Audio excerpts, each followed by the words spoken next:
Hola, bienvenidos, bienvenidas, bienvenides una vez más a tu podcast favorito, Palabras Negras. Yo soy Michelle Mantuano y les estaré acompañando en la producción de este podcast. Gracias, Michelle. Mi nombre es Genesis Anangonó. Llegamos ya a la segunda emisión de nuestro podcast de Palabras Negras. El día de hoy nos acompaña también una persona muy querida de este espacio. Estamos con Andrea Alejandro Freire, con quien vamos a abordar algunas cuestiones relacionadas con la diversidad sexogenérica, con énfasis en poblaciones racializadas. Andrea Alejandro, buen día. Por favor, saluda a la audiencia. Buen día, muchísimas gracias por la invitación. Buen día a la audiencia también. Y nada, pues muchísimas gracias por el espacio y aquí vamos a estar haciéndolo todo negrito y marrón. Perfecto, precioso. Entonces, bueno, queremos partir preguntándote cuáles son tus pronombres.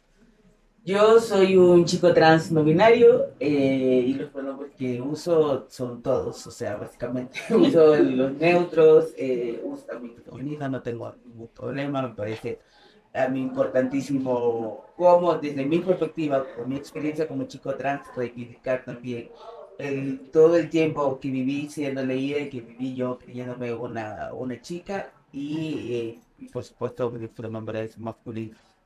Listo, muchísimas gracias. Y ahora queremos que nos cuentes un poco, nosotras, también a la audiencia que nos ve y nos escucha, ¿quién es Andrea Alejandro? Bueno, yo me dedico a muchas cosas.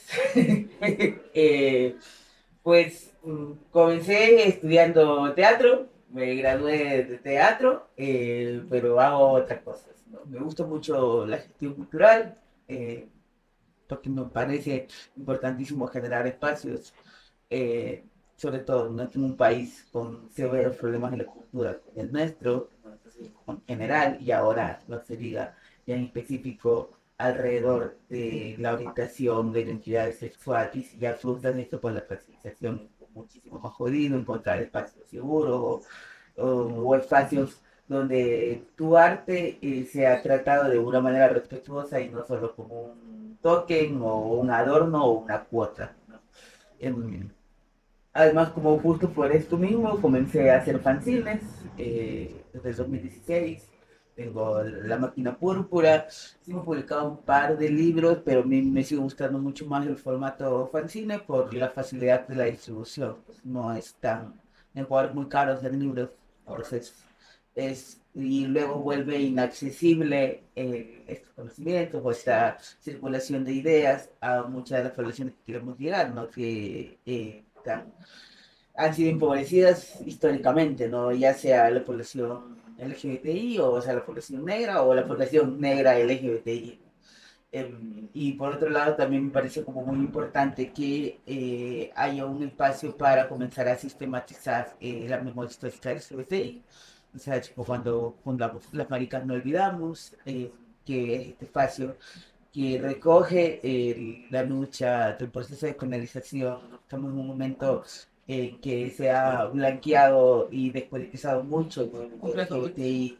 Entonces se piensa que es la historia, que solo ciertas consignas son importantes y sí, están bien como los derechos individuales, pero hay derechos básicos que ciertas personas no llegan a cubrir. Cuando me refiero, por ejemplo, no es tan importante casarte cuando las mujeres trans siguen siendo asesinadas cada semana.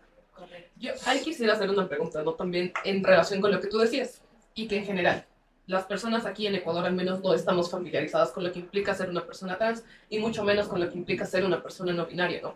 Entonces incurrimos también en cuestiones a veces que van desde la ignorancia en algunos casos, otras ya lo hacemos deliberadamente porque también hay gente que lo hace así.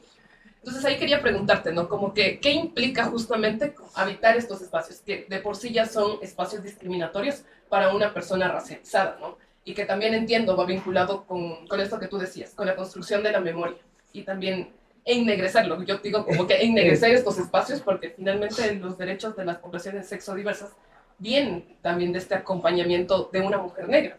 Sí, ha sido un proceso difícil porque justamente por lo que dicen, ¿no? Como hay mucho, dentro de las poblaciones LGBTI hay mucho racismo, muchísimo racismo, y además también hay mucha transfobia, ¿no? Es como digamos, no tanto las mujeres lesbianas, aunque también sí a veces, no vamos a negarlo, pero sobre todo los hombres gays, cis, por el mismo hecho del patriarcado, que siguen siendo hombres, siguen siendo personas cis, siguen siendo de clase media alta y siguen siendo blancos, entonces tienen unas esferas de poder que luego en eso les incomodan las otras existencias, ¿no? Entonces, las compañeras trans, las mujeres lesbianas, las personas negras dentro del mismo movimiento LGBTI, entonces sí es como muy complejo también estar en esos espacios porque sí hay mucho también, como decías, también hay mucho desconocimiento, ¿no? Hay mucho desconocimiento, pero también hay mucha intención deliberada de borrar y blanquear la historia, ¿no? Entonces, como yo, sobre todo el mes pasado, que fue el orgullo, me pasé peleando todo el tiempo diciendo que el orgullo no es una fiesta, que no es un desfile, que porque muchos comités estaban preocupados por el desfile y yo como preocupado por bailar cuando, o sea, hace 3 días mataron una compa, hace 4 días mataron otra, de las que sabemos, de las que llegan a las noticias y de las que no, son muchísimas más. Entonces, como el orgullo es una revuelta, el orgullo es una revuelta liderada por una mujer migrante latina, por una mujer negra trans, no binaria y por una mujer lesbiana negra. O sea, como no puedes evitar como eso y en el panorama ecuatoriano está la figura de Mujerón, ¿no? Ay, sí, que también ha sido borrada, ¿no? Que también ha sido muy borrada porque son estos personajes que no le convienen a la narrativa superacionista o lo que tú crees que debería ser un activista, ¿no? Porque también hay todo una manera de activar, ¿no? Entonces es como que guarda la forma, que tiene ciertas posturas, Claro. que habla en el lenguaje de derechos humanos, que se comunica de cierta manera, que tiene acceso a ciertos saberes, pero cuando algo está fuera de eso, ¿no? Como Mujerón, como la Marsha P. Johnson, como el caso de Maranzata en Brasil, entonces son esquemáticamente ignoradas, ¿no? Entonces tengo como un trabajo también aparte con ellas, ¿no? Como también trabajo mucho en la deriva sexual, justo con ellas tres, porque es bien interesante su caso, porque ellas son demasiado negras para los archivos LGBTI, pero son demasiado maricas para los archivos de la negritud.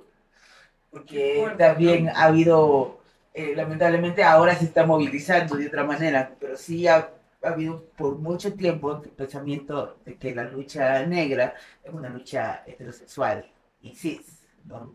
Y como que si... Falocéntrica encima. claro, y como que si el resto de otras cosas no existieran dentro del universo negro, ¿no? Es como que si es casi que un invento de blancos, ¿no? Eso es Eso es muy heavy, ¿no? Porque igual es lo que suele decir Nao, que es nuestra productora ejecutiva, que es como que en las comunidades se tiende a decir como que, o sea, ya eres negro y aparte no puedes ser encima más marica. Entonces como que ya basta, o sea, ya basta. Claro. Porque te sales completamente como que de esos moldes, de esa norma, De ¿no? la Que norma. en teoría... Claro, porque, digamos, socialmente ya llevas una desventaja, ¿no? Que es el tema de la racialización y todavía ser, digamos, marica, ahí hay un problema peor, porque está, digamos, es inconcebido eso. Pero ahí yo creo, ¿no? Que también el hecho, esto de lo que tú decías, la recuperación de la memoria, el tratar también de extender estos procesos, funciona también y cruza, para mí al menos, obviamente yo hablo desde el desconocimiento, desde una cuestión espiritual, ¿no? Porque en el caso, por ejemplo, de las poblaciones afrodescendientes se ha encontrado evidencia también de que no es que es un invento ahorita de las feministas o de la gente blanca de pañuelitos y no sé qué, ¿no? Sino que hay también una genealogía que habla de que existían otros géneros como tal y que no eran femenino y masculino, ¿no? Entonces hay como que un montón de bagaje, ¿no?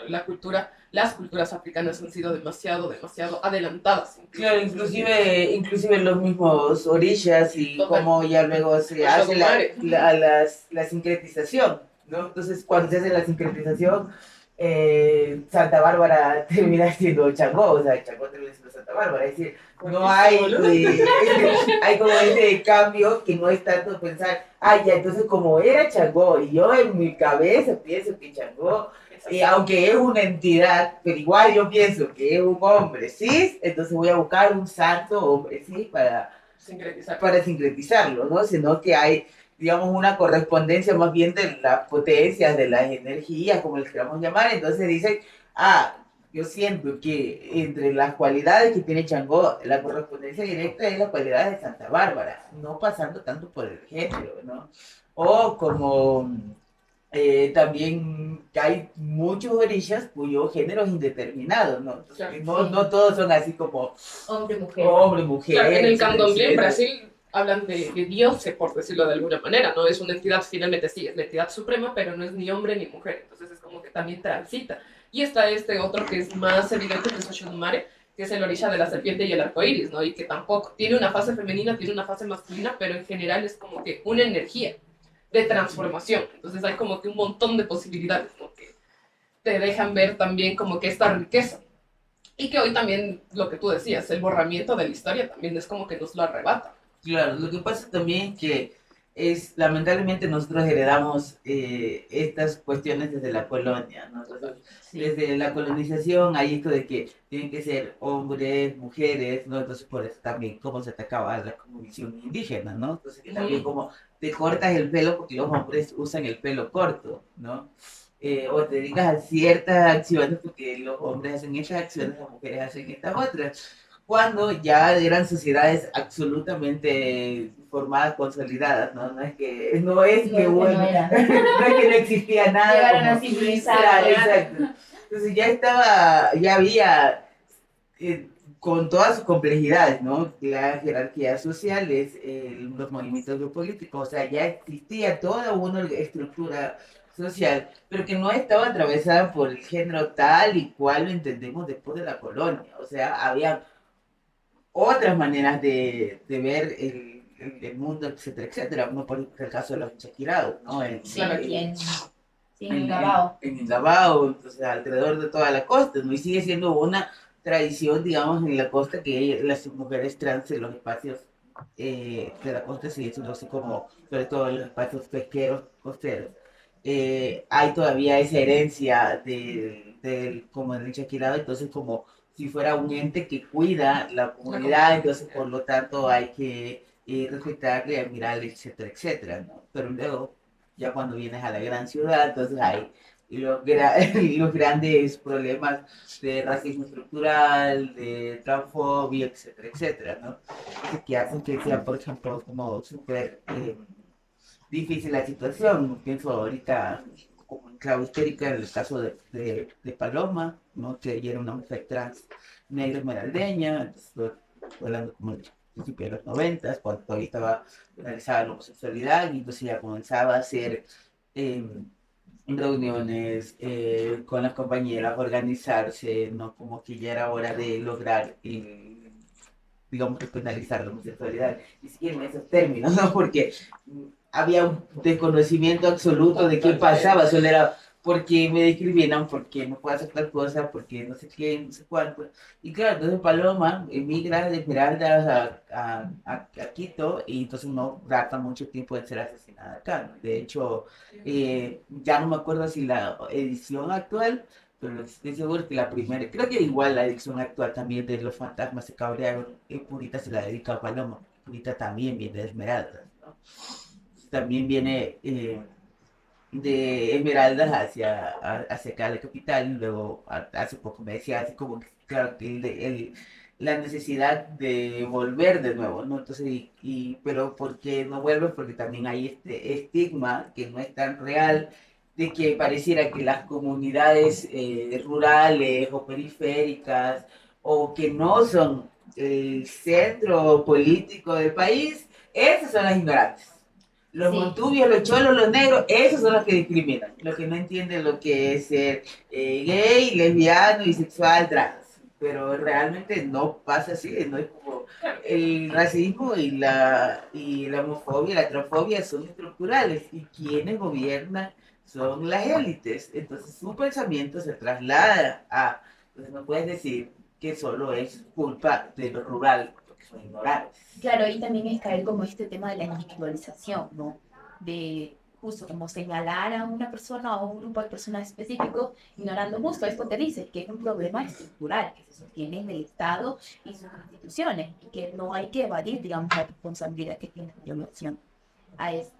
Y ahí en todo caso, en relación a todo lo que mencionas, y a todo lo que ha sido la lucha, y digamos como esta recuperación de la memoria, de lo que ha sido también la despenalización aquí en el país, de la homosexualización, ahí me perdí un poco con el término. También ha sido bastante complejo el tema de los límites de la homosexualización, ¿no?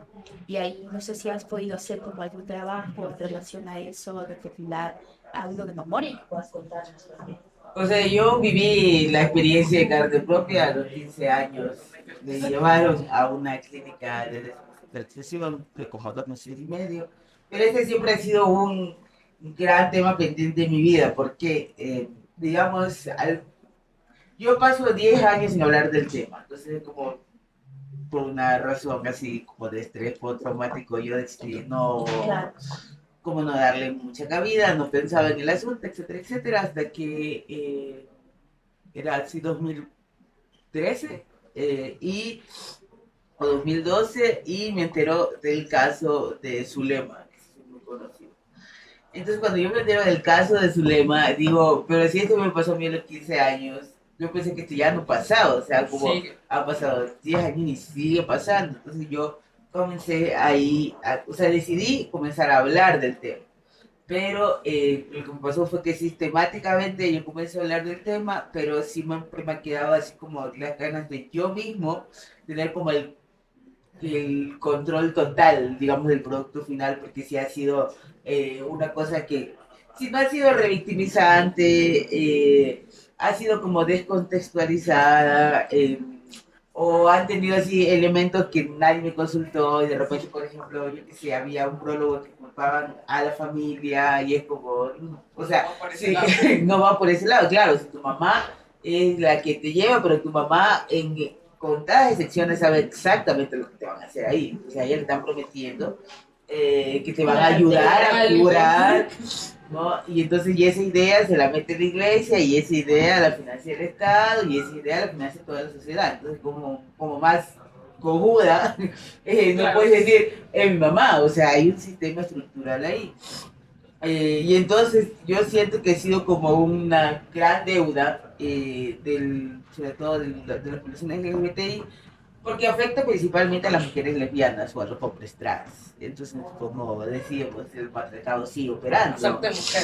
Entonces, y la misoginia también está ahí. Entonces, como no es un tema tan importante, porque, o sea, sí le pasa a hombres gays, también hay casos de hombres gays que han sido llevados a la clínica, pero es muchísimo menor el porcentaje porque la forma de hacerte mujer es la violación correctiva, ¿no? Y que a veces pasa inclusive dentro de las mismas familias. Y otra vez, no solo de la familia, porque hay un imaginario de que solo la familia que está allá en el campo, el señor Montuyo con su machete es el único que hace estas acciones, ¿no? No, también sucede en la ciudad, ¿no? Y también sucede en las élites y también sucede en la burguesía, ¿no? Como o sea, viene de la burguesía este sistema de imaginarse una clínica donde te vaya a curar de cualquier cosa, o sea, porque también hablar del consumo problemático de drogas es otro asunto, ¿no? Que no se cura de dicha manera. Claro, y que finalmente tiene una responsabilidad del Estado, ¿no? Que en este caso obviamente no va a curar algo que no está dañado, que no hay necesidad de curarlo, pero sí garantizar al menos los derechos de estas poblaciones, ¿no? Entonces, en lo que este último proceso también, uno de los procesos electorales decían como que sí, hay que votar, que no sé qué, para cerrar las clínicas de deshomosexualización, ¿no? Porque eso también era lo que se planteaba, se pedía esa reforma. Sin embargo, la gente seguía sin entender, ¿no? Y decían como que es la libertad individual de cada uno, de cada familia, de poder, de permitir que sus hijas, hijos, hijas estén en estos espacios, porque hay que rehabilitar, ¿no? Entonces, ahí sigue habiendo una deuda, al igual que lo que ocurre con el Estado. Y eso es lo heavy, ¿no? Pero bueno, vamos a continuar hablando de esto, vamos a hacer un pequeño corte y retomamos. Para hacer una contextualización, estábamos hablando sobre las poblaciones sexodiversas con énfasis en la racialización, ¿no? Entonces Andrea Alejandro nos decía que él es uno bueno, no sé si nombrarlo así, víctimas sobrevivientes. Eso también parece una palabra bien pesada y bien compleja para hablar, por ejemplo, del tema de las clínicas de deshomosexualización, ¿no? Entonces hablábamos en ese contexto. Y allí quería como que más bien preguntarte, ¿no? Como que en base a todas estas experiencias, tú decías, hablabas también de un estrés postraumático incluso después de este suceso. Entonces, ¿qué has hecho o has encontrado, mejor dicho, como que formas, métodos para fortalecer y celebrar esa identidad, ¿no? Y también como que hacer, al final de cuentas, no sé si las paces, porque también este es un concepto judeocristiano también que está vinculado con la culpa y no va tanto también por allí, sino como que tal vez de conversar, de generar también como que otros vínculos, quizá con tu familia, con las personas que en ese contexto también desde una cuestión de desconocimiento apelaron, ¿no? A esta forma. Sí, ha sido, o sea, para mí lo que ha sido como más importante en torno a lo de la clínica de homosexualización es como decir, yo soy Andrés Alejandro, hago esto, tengo una vida, o sea, porque lamentablemente, y entiendo por qué, pero la mayoría de casos son anónimos, entonces tú piensas que es un ente, o sea, un fantasma, Claro, que es así, alguien que le pasó hay ya, pero no hay como esto de realmente poder mirar, entender y ver la perspectiva de cómo se van solucionando las cosas, ¿no? De cómo tú vas creciendo, ¿no? Entonces, para mí sí es importante decir que a pesar de todo esto que pasó, es decir, yo estoy haciendo cosas, para mí mi mayor resistencia es estar vivo, ¿no? Siendo una persona trans, una persona negra, una persona que vive con VIH, entonces digamos que en este contexto, que vive en Latinoamérica, ¿no? Que en este contexto, donde continuamente nos quieren desaparecer, entonces estar vivo, estar haciendo cosas, estar incidiendo en la cultura, en el pensamiento, para mí es mi manera de resistir. Y luego yo pude como no, no hacer las paces, sino soltar cuando entendí que era todo una cuestión estructural, ¿no? Que no era que mi mamá, que además mi mamá adoptiva no me hubiera amado mucho para cuidarme, etcétera, etcétera, darme educación, no sé qué, sino que era una cuestión estructural, ¿no? Y lamentablemente ella había sido adoctrinada por una iglesia que es sostenida por un Estado y que coacciona toda una sociedad a pensar de esa manera. Entonces dije así como no se trata de mi mamá, se trata de que, digamos, que no estamos haciendo como sociedad que 10 años después, que 20 años después siguen pasando los mismos casos, ¿no? Seguimos viendo, claro, porque además tú dices, no es que no hay clínicas de homosexualización como tal, claro, nadie pone afuera de su homosexualización, o sea, no, pero se camufla en otros tipos de clínicas para atender otros tipos de adicciones, claro, pero que además ni siquiera, que aunque el asunto aquí no es que o sea, la homosexualidad o el lesbianismo o la transgeneridad o la bisexualidad, no hay nada que curar, ¿no? Pero más allá de eso, también la manera médica en la que se trata a las personas que están en las clínicas de adicciones que sí necesitan ayuda porque están presentando un consumo problemático de drogas, ni siquiera es la óptima. Entonces, si una cosa en la cual hay ya evidencia científica de cómo podría ayudar a alguien, no está sucediendo, ahora imagínate una cosa que no se necesita cura, que no necesita tratamiento, entonces y el Estado en lugar de estar invirtiendo fondos, ¿no? Porque además estas clínicas existen porque hay el descuido estatal, o sea, no tenemos clínicas estatales para tratar el consumo problemático de drogas que existe lamentablemente en nuestras poblaciones, ¿no? En todas las poblaciones, ¿no? Es como porque también hay un estigma de que de que las mujeres trans son las más adictas dentro de las poblaciones LGBTI, ¿no? Entonces, justo eso que dices, o sea, ahí a mí me llama como que mucho la atención, ¿no? Es como que siempre, específicamente en las mujeres trans, es como que la última rueda del coche, incluso como que dentro de las poblaciones, de la población LGBTIQ+. Entonces, yo quería preguntar más bien como que, ¿por qué crees esto, no? ¿Tiene que ver justo con el impacto de habitar un cuerpo femenino feminizado? ¿O por qué crees que hay como que esta conciencia hasta cierto punto colectiva de parte de los otros, de las otras letras, digamos? yo creo que el hecho es que como seguimos estando en un sistema totalmente falocentrista, ¿no? Y centrado en los hombres, entonces las mujeres trans son las mayores traidoras del patriarcado. Claro. Entonces tú estás en la cúspide, ¿no? Y eliges. Y eliges ser menor. Entonces, él es el ser inferior. Entonces, tú, con que ya estabas ahí con todos los privilegios, siendo hombre, que tenías voz, que tenías voto, que el mundo está configurado a tu alrededor, se te ocurre, o sea, se te ocurre de vaga, de ociosa y de estúpida, porque sí, hacerte menor, porque lamentablemente en el sistema patriarcal lo femenino es inferior, ¿no? Por eso hay también todo esto, la plumofobia, que es decir, el ataque directo a los hombres gays afeminados, ¿no? Entonces, porque no es tanto porque no es tanto porque seas un hombre gay, sino es porque como comienzas a mostrar rasgos femeninos, entonces ya, como ya no eres tan hombre, entonces ya sirve como para descalificarte. Entonces, como el mundo no soporta que alguien que estaba en una situación de privilegio, No andan soportando.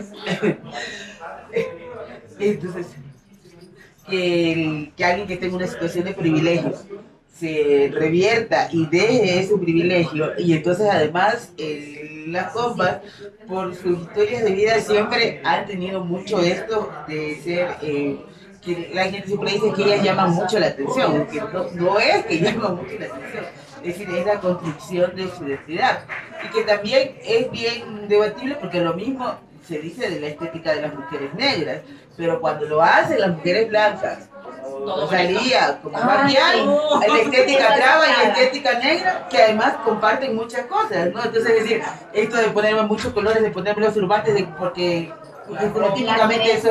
típicamente soy más alta, entonces como me hago las trenzas, me maquillo así, me pongo las uñazas, entonces hablo así, etcétera, etcétera. Es muchas cosas que comparten la estética de las mujeres negras con las estéticas de las mujeres trans.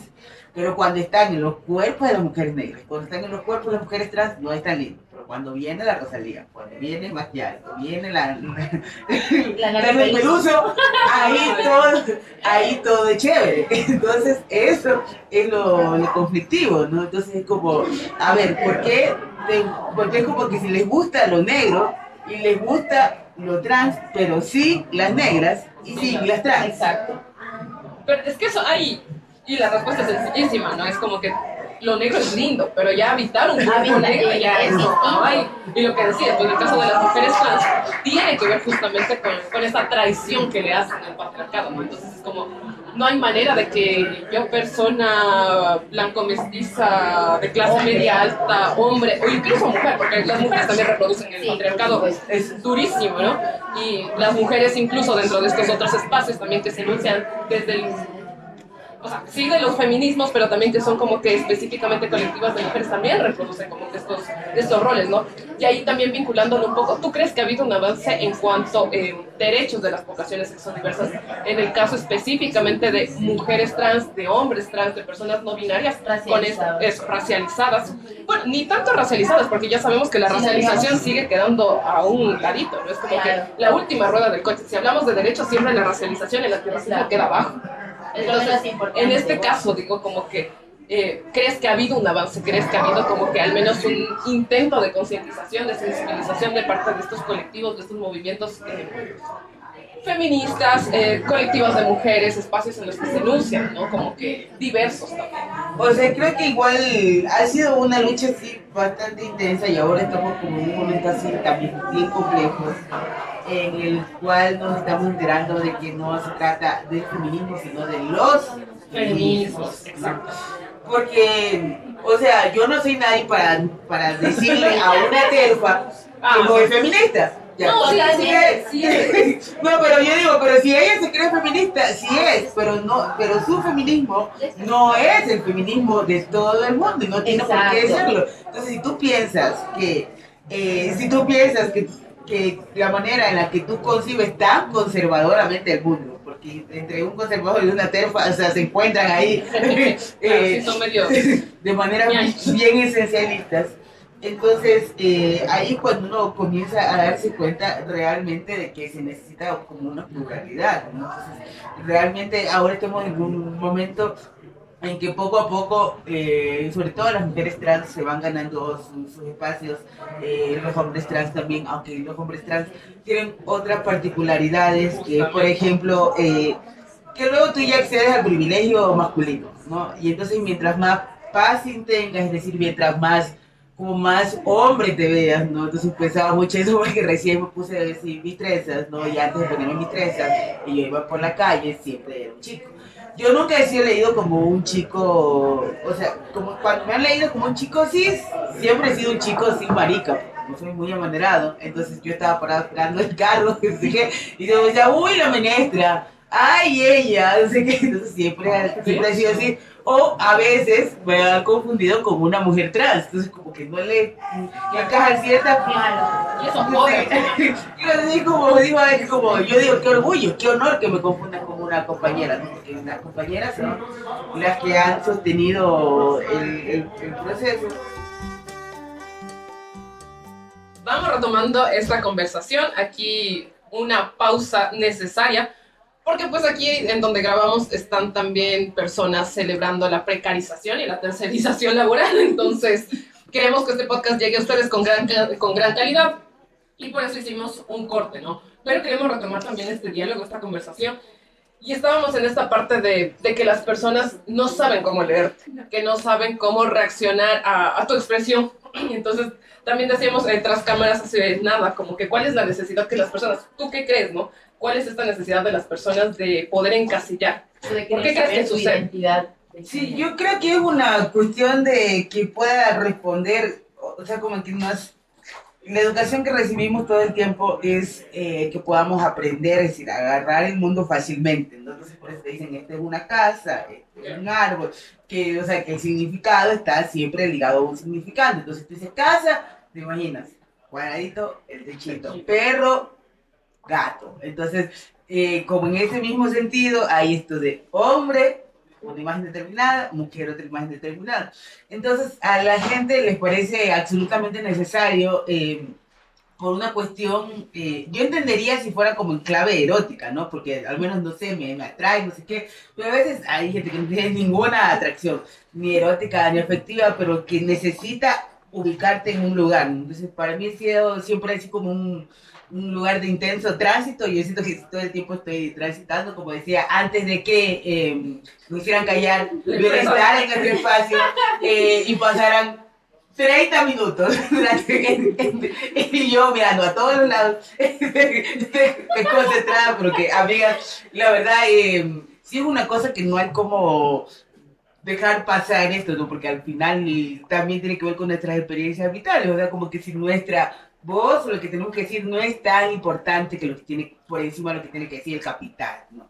Y bueno, habiendo hecho ese disclaimer, volvemos a la identidad. Entonces, siento que en este continuo transitar hay unas identidades a las que siempre se me asocia, como yo nunca en el imaginario de otras personas he accedido como a ese lugar de la masculinidad, tampoco porque no me interesa, o sea, me parece bastante reduccionista, entonces me parece también que hay muchas problemáticas alrededor de ser hombre. Yo también a veces me pregunto por qué quiero ser hombre. Hombre, no es quien te avisa ya, Julián. Pues marido, no es familia. Porque la verdad es que sí, ¿no? Entonces, es como súper complejo. Entonces, claro, entonces siempre al principio o en algunos momentos de mi vida me han leído como un chico cis, pero gay, muy afeminado o marica, en otros momentos como una mujer trans, ¿no? Como, y ahora que me puse las trenzas, entonces ya soy una chica, ¿no? Pero es porque es como que si no hubiera una posibilidad de que en un cuerpo, aunque se viera masculino, se pudiera poner unas trenzas de colores, o sea, son trenzas, son colores, o sea, no pasa absolutamente nada, ¿no? Y lo que sí ha sido así como que ha sido estas últimas semanas, sí he vuelto a vivir una cosa que ya no me pasaba hace mucho, que es el acoso en la calle, ¿no? Porque, claro, como me leen como una chica, me dan sus piropos que nadie les pidió y que se pudiera meter En donde no les da la luz. Exacto, no les da la luz, en un lugar muy recóndito de su ser, y entonces porque hay como esa lectura de que si es un cuerpo feminizado que está en el espacio público, yo le puedo decir cualquier cosa que se me antoje, desde bonitos tus zapatos a qué linda tus trenzas, ¿no?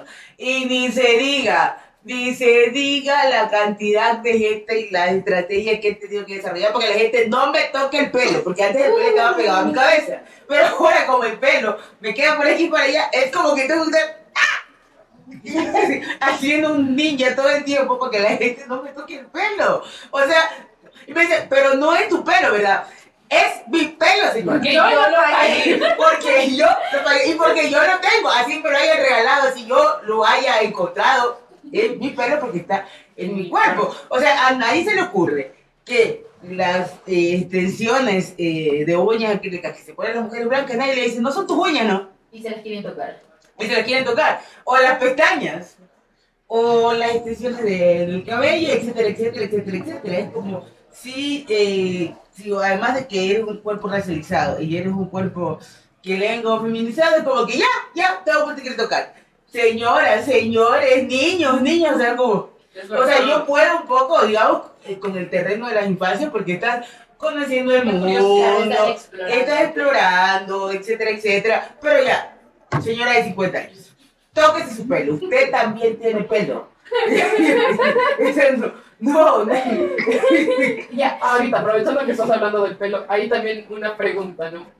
¿Qué onda con la apropiación cultural, no? Sí. Porque es algo que la gente dice, ustedes los negritos se quejan demasiado de la No, o apropiación también cultural, fue ¿qué cuando, onda, no? cuando pasó con lo de las Kardashian, ¿no? Y pues ponen las trenzas y dicen, ay, las trenzas de los Kardashian, pues todo el mundo Ajá, quería hacer las trenzas Trenzas de de las las Kardashian. Porque ellas las inventaron. O sea, a mí lo que me parece complejo de la apropiación cultural es que mucha gente dice, no existe. Claramente existe porque es una población privilegiada o alguien desde su privilegio que usa elementos, además desterritorializados, despolitizados y sacados de contexto de otra población históricamente oprimida. Es como decía en antes acerca del caso de estas mujeres, ¿no? Entonces que las Kardashian también son así como... Súper depredadoras de la cultura negra. Esas mujeres son como... O sea, solo en estos momentos, para quienes solo me estén escuchando, estoy haciendo Rolais. Entonces, son así como demasiado, es como si ellas, o sea, es que su carrera se ha cimentado en parecer una mujer negra sin ser negra, en parecer una mujer trans sin ser trans.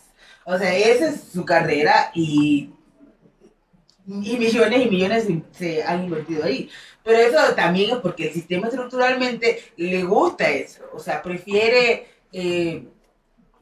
tener a una Nati Peluso que tener a una la Dame Blanchett, o a escuchar a una Pongo, o a escuchar a Cuey, o a tantos artistas racializados o de la diáspora africana que tenemos. Entonces les parece mejor cuando esas sonoridades están en otros cuerpos, ¿no? En otras identidades. Y entonces sí es así bien complejo porque estás tomando un elemento y lo estás sacando de contexto, sobre todo lo de las trenzas, porque las trenzas no son un adorno, son un legado de resistencia de nuestras ancestras, ¿no? Y que incluyen toda una sabiduría, etcétera, etcétera. Y para mí ha sido todo un proceso ahí, como entrar y reconciliarme con lo de las trenzas, porque como yo fui criado con una familia blanco-mestiza, entonces siempre habían estos comentarios de que las trenzas son sucias, o de que yo también crecí con eso. O de que ese pelo no sé qué y no sé cuánto, y ya, y ahora que luego, a mí pasó por mucho tiempo, que yo, el primer lugar en el que comencé a activar fue en el activismo LGBTI, luego ya así como que dije, ya, Z, hay cosas que no se pueden cambiar, me la saco y comencé a buscar espacios para hablar acerca de mi negritud, entonces no lograba ahí sentirme como encontrar este espacio, que afortunadamente ahora ya lo encontré en el movimiento afro de la SUAY. Le mando un saludo a Mamayama y a Nila. Y entonces ha sido para mí todo un espacio de aprendizaje, ¿no? De aprender sobre mi cultura, aprender que mi tono de voz no tiene que cambiar, a que mi expresión de género no se tiene que modificar, es decir, no tengo que parecer más cis o más recatado para poder estar en el espacio de la negritud, o no tengo que ser menos negro para estar en el espacio LGBT, etcétera, etcétera, ¿no? Y entonces sí ha sido una búsqueda ahí totalmente como súper fuerte. Y cuando la gente blanca accede a ponerse estas trenzas, no está luchando con ninguna de estas otras matices. Solo está diciendo, me pongo esto porque me veo bonito. Pero no hay atrás un proceso de concientización ni de valoración, etcétera, etcétera, a lo que implica nuestra cultura, ¿no? Y como decíamos en el caso de Kardashian, fue terrible porque sean las trenzas de las Kardashian. Sí, De ahí las fue fatal. En este momento, para quienes me estén escuchando en este momento, también sigo haciendo cara a esa promoción. ella que juzga. Sí, y justo ahí en relación a lo que mencionabas último, Andrea, que digamos como transitaste por varios espacios hasta encontrar, ¿no?, este espacio para reivindicar justo lo que ha sido la negritud. A mí sí me gustaría preguntarte justo cómo crees que se pueden abordar de manera efectiva estas intersecciones entre el género y la raza. Yo creo que ha sido un proceso así como súper interesante porque cuando tú le cuentas, o sea, porque en algún momento estuvimos con un espacio plural por una coalición de algo que ya no me acuerdo, pero por ejemplo estaban así como había mujeres negras y también había mujeres trans, ¿no? Entonces, obviamente, igual que al resto de la sociedad, a las compañeras negras les habían enseñado a las hermanas a ser transfóbicas, ¿no? Entonces tenían esta mirada un poco despectiva de las mujeres trans, ¿no? Hasta que las mujeres trans comienzan a contar su experiencia y las mujeres negras se dan cuenta que están más cerca de esa experiencia que de las experiencias blancas o de las experiencias mestizas, ¿no? Es decir, que te atacan o te discriminan por cosas que son inherentes a tu ser, como tu piel o tu identidad de género, ¿no? Entonces, yo creo que ese acercamiento pedagógico es una buena manera de comenzar a entender que tenemos muchas más cosas en común que distintas, ¿no? Es decir, que hay unas opresiones ahí que han estado arraigadas todo el tiempo, ¿no? Es decir, que una mujer negra tiene más en común con una mujer trans que con una mujer blanca.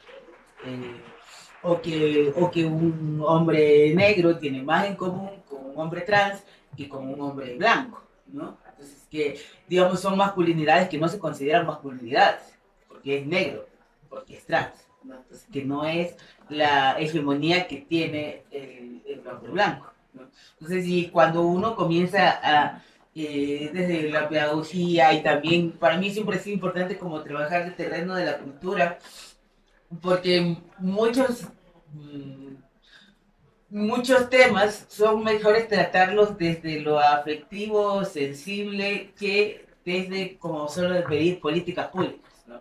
Que también son importantísimas, pero si tú pides solo políticas públicas y no educas a la población, pues se queda ahí, digamos, en una mera normativa, ¿no? Porque lo ideal es que la gente entienda por qué no hay que discriminar. No solamente que hay el hecho de que no, yo no discrimino. Y es como, Claro. ya, todo bien con que no discrimines, pero que además puedas tener la capacidad de no solo no ser racista, sino ser antirracista, ¿no? De que puedas ser también un factor de cambio, agente de transformación. Entonces, para eso también, digamos, hay que ir de la mano pensando también cómo ir buscando esos espacios para cruzar experiencias, ¿no?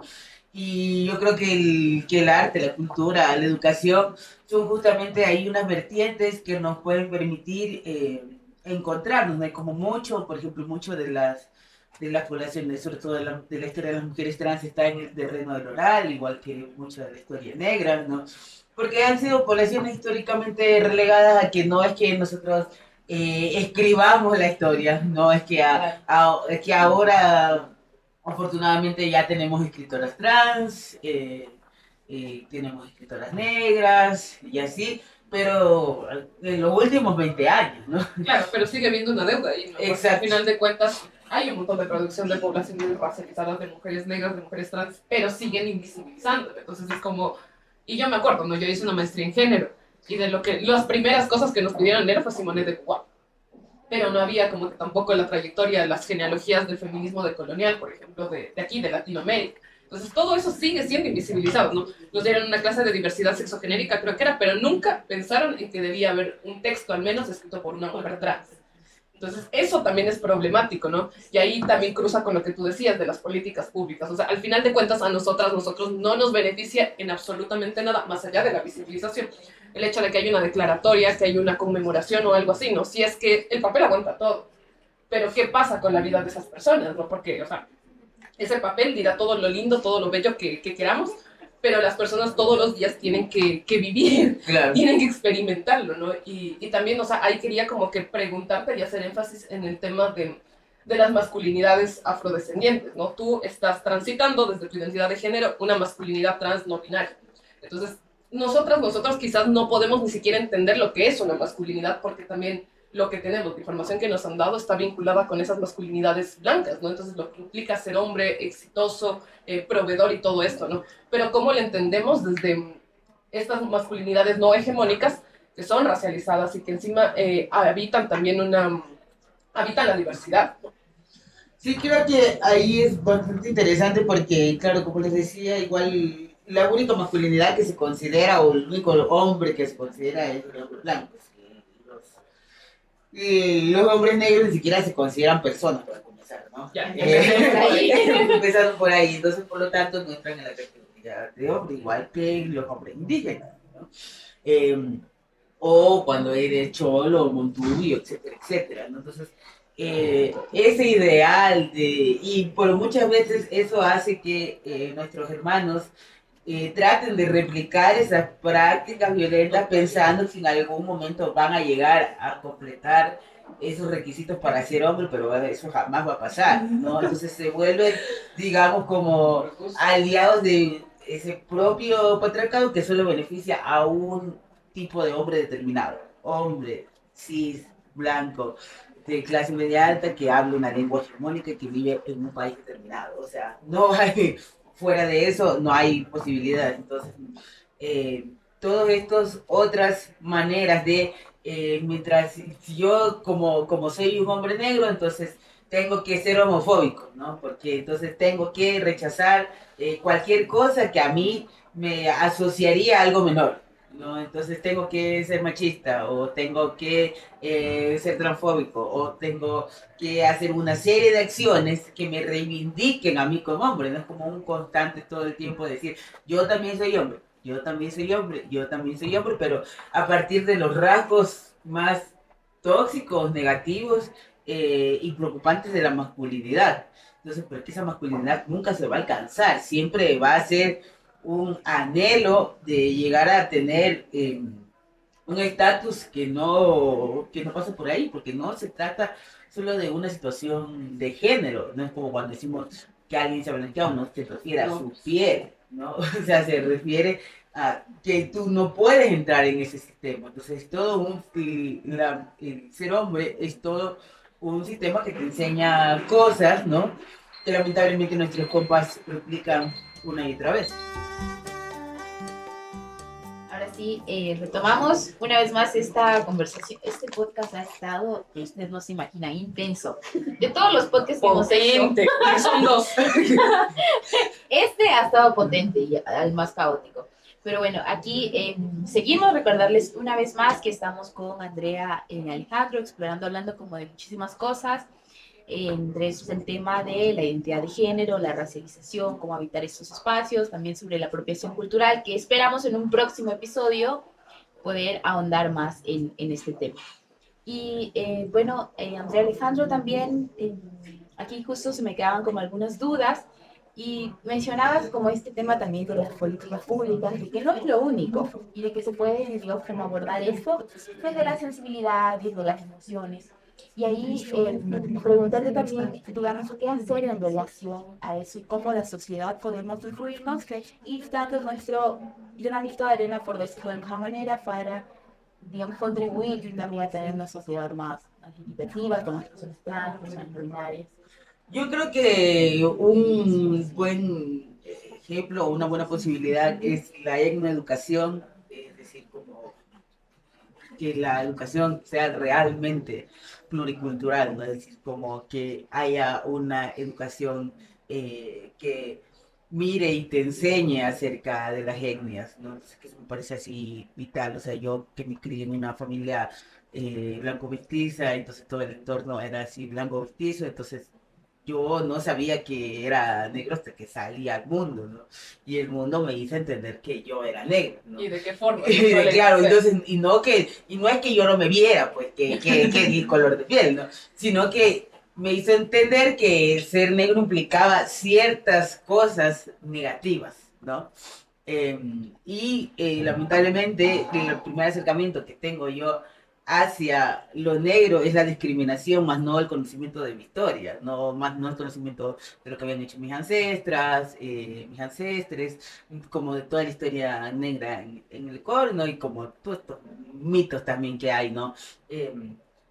Entonces me parece como importante también ir combatiendo estos mitos, porque hay como muchísima desinformación, entonces así ha sido como un camino que es una cosa que solo ha sucedido ahora, no es decir, la población negra ha venido luchando continuamente desde las épocas del tráfico transatlántico, ha venido resistiendo de diferentes maneras, en lo culinario, en lo gastronómico, en lo cultural, ¿no? Entonces siempre he estado ahí muy presente, ¿no? Entonces como para mí una cosa que me parece así bastante potente, que yo siempre he admirado mucho a las compañeras negras, las hermanas negras y a los hermanos negros que se han destacado en el deporte. Igual este país ha sido demasiado ingrato con ellos y ellas. Pero ahora también me parece así muy potente que haya gente como la Juliana Ortiz, como el Anthony Guerrero escribiendo, eh, gente bailando. Entonces haciendo otras posibilidades de arte que también nos permiten mirar desde un momento más contemporáneo qué está pasando. No, no es lo mismo, pienso en el caso, por ejemplo, de Fiora de Carnaval, ¿no? Cuando lees la novela, ¿no? Entonces no es lo mismo que te muestren las estadísticas, ¿no? O que se haga un conversatorio o un panel, lo que sea, a que tú puedas a través del desarrollo de una historia comprender un montón de factores, ¿no? Que están ahí también, ir derribando esos propios mitos que tenemos dentro de nuestra propia cultura negra, ¿no? Es decir, de esos temas tabúes que no se hablan porque eso luego va a fragmentar la lucha antirracista, ¿no? Entonces, pero si la lucha antirracista va a ser transfóbica, va a ser misógina, va a ser abusadora y va a ser igual de opresora que el mundo, entonces no me interesa ese antirracismo, ¿no? No me interesa un antirracismo que no contemple las diferencias y las diversidades. Y cuando digo diversidades no me estoy refiriendo solamente a lo sexogenérico, porque hay diversidades de maneras de ser mujer negra, hay diversidades de ser un hombre negro que no tienen que ver solamente con su género, que tienen que ver con ciertos gustos, con ciertos hobbies, con ciertas elecciones de trabajo, etcétera, etcétera. Y pensar eso, ¿no? Entonces, que si no, pues, si nosotros desde ahora no construimos un antirracismo que vaya acobijando todas estas otras posibilidades, entonces estamos reproduciendo el sistema de mierda que tenemos. Entonces, ¿para qué? O sea, digamos, los amos del mundo solo cambien de color, pero no cambien de ideas. Por más fuerte que suene, no necesitamos eso. O sea, no necesitamos ponernos de nuevo otra vez más en jerarquías a decir, ah, no, yo como soy una mujer negra, estoy por encima de una mujer trans, sea negra, sea mestiza, sea indígena. O sea, en estos momentos, no hay ninguna lógica, ya hemos vivido por años lo que es el oprimido, lo que es ser históricamente vulnerable, lo que una y otra vez atente con nuestros derechos. Entonces, si nosotros mismos desde nuestras prácticas antirracistas no comenzamos también a modificar nuestra visión del mundo, es complejo, ¿no? Entonces, también a mí me interesa también que en el movimiento negro nos pensemos estas cosas casa adentro, ¿no? Que también hagamos el ejercicio de decir, a ver, hay que trabajar también en esto, ¿no? Entonces que también es muy, muy potente, ¿no? Entonces como en un momento llegó ese cuestionamiento a la izquierda tradicional, ¿no? De que, ah, ya, chévere tú que quieres luchar, porque el derrocamiento de clase, pues estás dejando por fuera un montón de cosas, ¿no? Entonces, estamos en un buen momento para comenzar ahí a pensarnos desde la autocrítica para qué queremos un mundo antirracista, para qué estamos luchando de manera antirracista, cómo vamos a cambiar el paradigma del mundo, porque si el mundo se va a quedar igual, entonces tampoco tiene mucho sentido que pongamos toda nuestra energía, toda nuestra fuerza en ganar espacios para desplazar a otros. No me parece. Sí, Claro, y es totalmente. que al final ahí está también mucho de lo que decías, ¿no? Que tiene que ver con esto, ¿no? De casa adentro y casa afuera, que lo decía Juan García, también un maestro del pueblo afroecuatoriano, y tiene que ver con incluso esta idea de pensarnos en comunidad. Entonces, las poblaciones afrodescendientes tenemos como que este principio de pensar todo comunitariamente, de pensar en este Ubuntu, ¿no? De soy porque somos. Pero al final de cuentas, justo, ¿no? En algún momento yo creo que todas, todos, todes, personas racializadas, hablando específicamente, hemos tenido este aspiracionismo de clase, porque al final de cuentas, habitar cuerpos negros es doloroso, ¿no? Entonces, si tienes la posibilidad de saltarte esa fase, como tú decías, para mí, encontrarme con la negritud tuvo que ver con violencia, ¿no? Entonces, si tienes la oportunidad de ser violentada, desaprovechala, básicamente, ¿no? Y creo que también tiene que ver con eso. Entonces, ahí creo que también las lógicas van partiendo de esto, de pensarnos comunitariamente y entender, ¿no? Que las necesidades son colectivas, ¿no? Y ahí sí un poco lo que implica esto, ¿no? Como que lo personal es político, porque probablemente lo que experimentamos nosotros también esté mediando como que otros círculos y otros espacios. Y allí también es este trabajo al interior de las comunidades, porque como decía, no puede estar escrito sobre papel todo, pero ¿qué pasa acá adentro, no? ¿Cómo hacemos que esos papeles tengan un sentido, que en efecto sirvan y que en efecto podamos acceder a esos derechos que al menos en ese papel dicen, ¿no? Y eso tiene que ver justo con la educación y con las posibilidades de nosotros mismos de cambiar, ¿no? De generar estos espacios. Claro, porque tampoco, digamos, se puede hablar en este caso de antirracismo o, digamos, como de manera más amplia de avance de derechos si dejamos atrás, digamos, a un grupo personal, si dejamos atrás a nuestras compañeras, compañeros. O sea, mientras seguimos avanzando, ellos van quedando atrás. Entonces, no tendría mayor lógica. Y como decía Andrea Alejandro, o sea, es como, no quiero estar entonces en Y en eso, esos si va a seguir espacios. siendo un espacio que sigue dejando atrás a personas y a compañeras y compañeras que deberían avanzar en igualdad y con nosotras, ¿no? Con Y ahí nosotros. también como que entra mucho el tema de lo que tú decías, ¿no? Que las mujeres o las personas negras también tenemos más en común con las personas trans, ¿no? Entonces ahí también está como que una respuesta al hecho de por qué el antirracismo está vinculado también justo con la lucha trans, con reconocer y también celebrar esas formas de, esas reivindicaciones corporales, ¿no? Identitarias al final de cuentas. Claro, sí es como súper complejo porque digo, han pasado muchísimos años. Igual, cuando se habla de íconos de la negritud, yo pocas veces he visto que nombren a Marsha P. Johnson, por ejemplo. Ajá. ¿No? Entonces, como, se piensa en Angela Davis, que estuvo bien con la compa, inclusive hay, claro, como hay todo este estigma de que a los personajes conflictivos no los quieres dentro, no es como Malcolm X no, porque proponía ciertas cosas que en la lógica de este mundo y de este momento parecieran demasiado radicales, entre comillas, ¿no? Entonces, pero era lo que había, hay que entender el contexto. Entonces, en un espacio donde todo el mundo se está armando, ¿tú por qué te vas a quedar sin armarte si eres la presa más vulnerable, ¿no? Aunque eso hacia afuera se vea, no, el más solo quería tener armas y disparar, no, la otra era una traba que no sabía hacer nada y que no sé qué. Entonces, claro, entonces son otra vez más, por esto mismo de la colonia, los íconos de negritud que tenemos son quienes han logrado acceder al lenguaje de los derechos humanos, a quienes hablan en una clave que nos parece correcta, Las buenas formas. que hay buenas formas, que no tienen opiniones polémicas, ¿no? Entonces que dicen ciertas cosas que no incomodan como que son como pequeñas cosas que son cambios pequeñitos, puntuales, pero que no modifican mucho el status quo, ¿no? Porque también si uno tiene ganas de todo el mundo, de todo el tiempo estar hablando de todo el mundo, no va a funcionar, ¿no? Va a haber gente que va a estar de acuerdo conmigo en ciertas cosas y otras no, y eso hay que aceptarlo, porque también todos tenemos limitaciones y límites. Yo digo, ya, estoy de acuerdo con alguien hasta este punto, esto me parece bien, no sé qué. Claro, siempre y cuando, digo, cuando estoy hablando de opiniones, no de discursos de odio. ¿No? Entonces hay que tener bien claro eso porque hay gente, Camino de distancia. hay gente que piensa que decir, no, yo tengo derecho a decir que ella no es mujer. Ya, Ajá. eso no es una opinión, eso Libertad de es un expresión. discurso de odio. Y no, señora, no tiene derecho, no, señor, no tiene derecho, nadie le preguntó.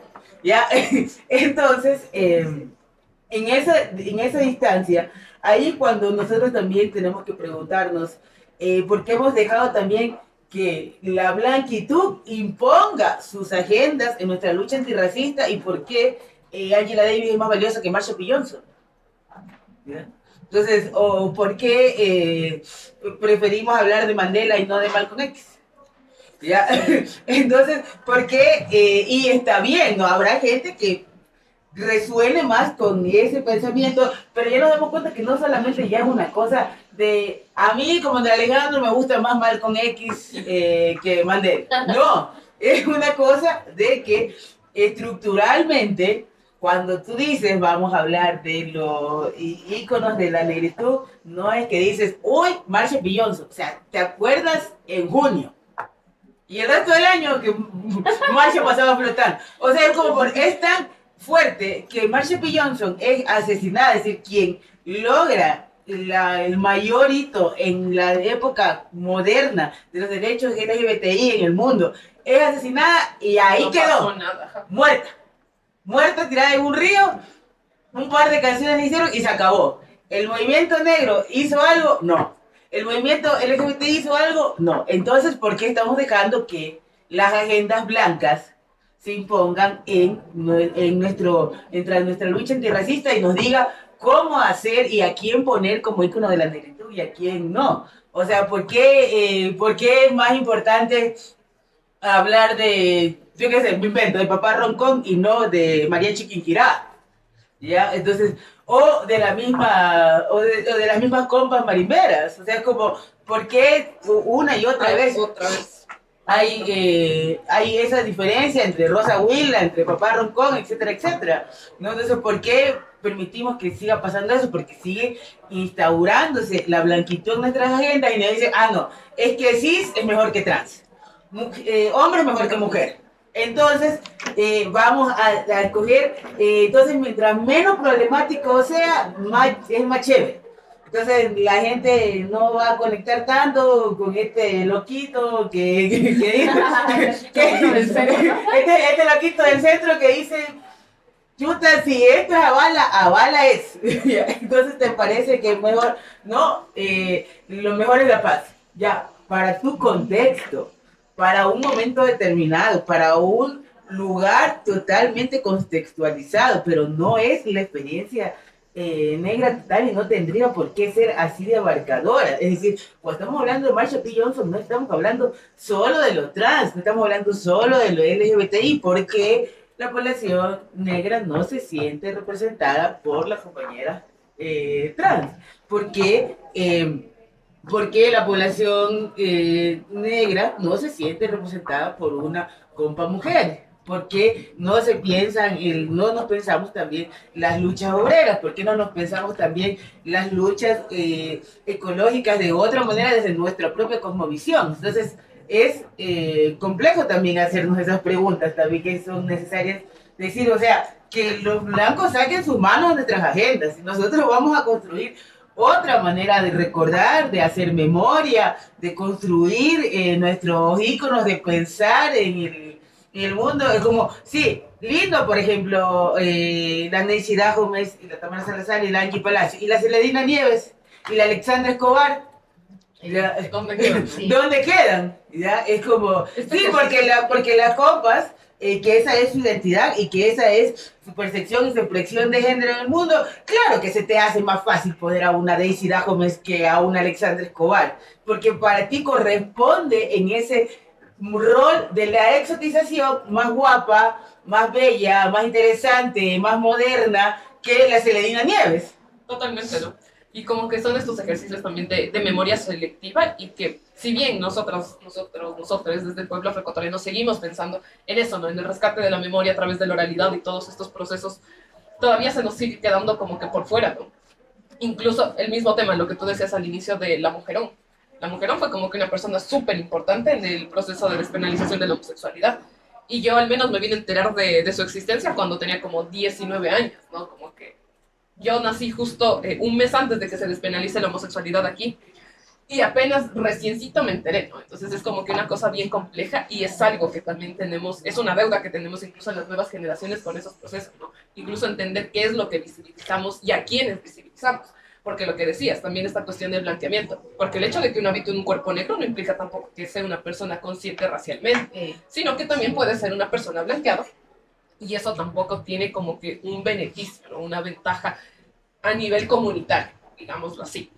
Entonces, bueno, creo que ya nos vamos quedando sin tiempo y más bien nosotros aquí queremos agradecerte muchísimo como que por este espacio, esta conversación, porque nos has dejado con más preguntas que respuestas y yo creo que eso es lo bacán justo de pensarnos desde estos espacios, desde pensarnos desde la negritud y desde el antirracismo, estos nuevos procesos que queremos construir y en los que queremos estar y aportar, ¿no?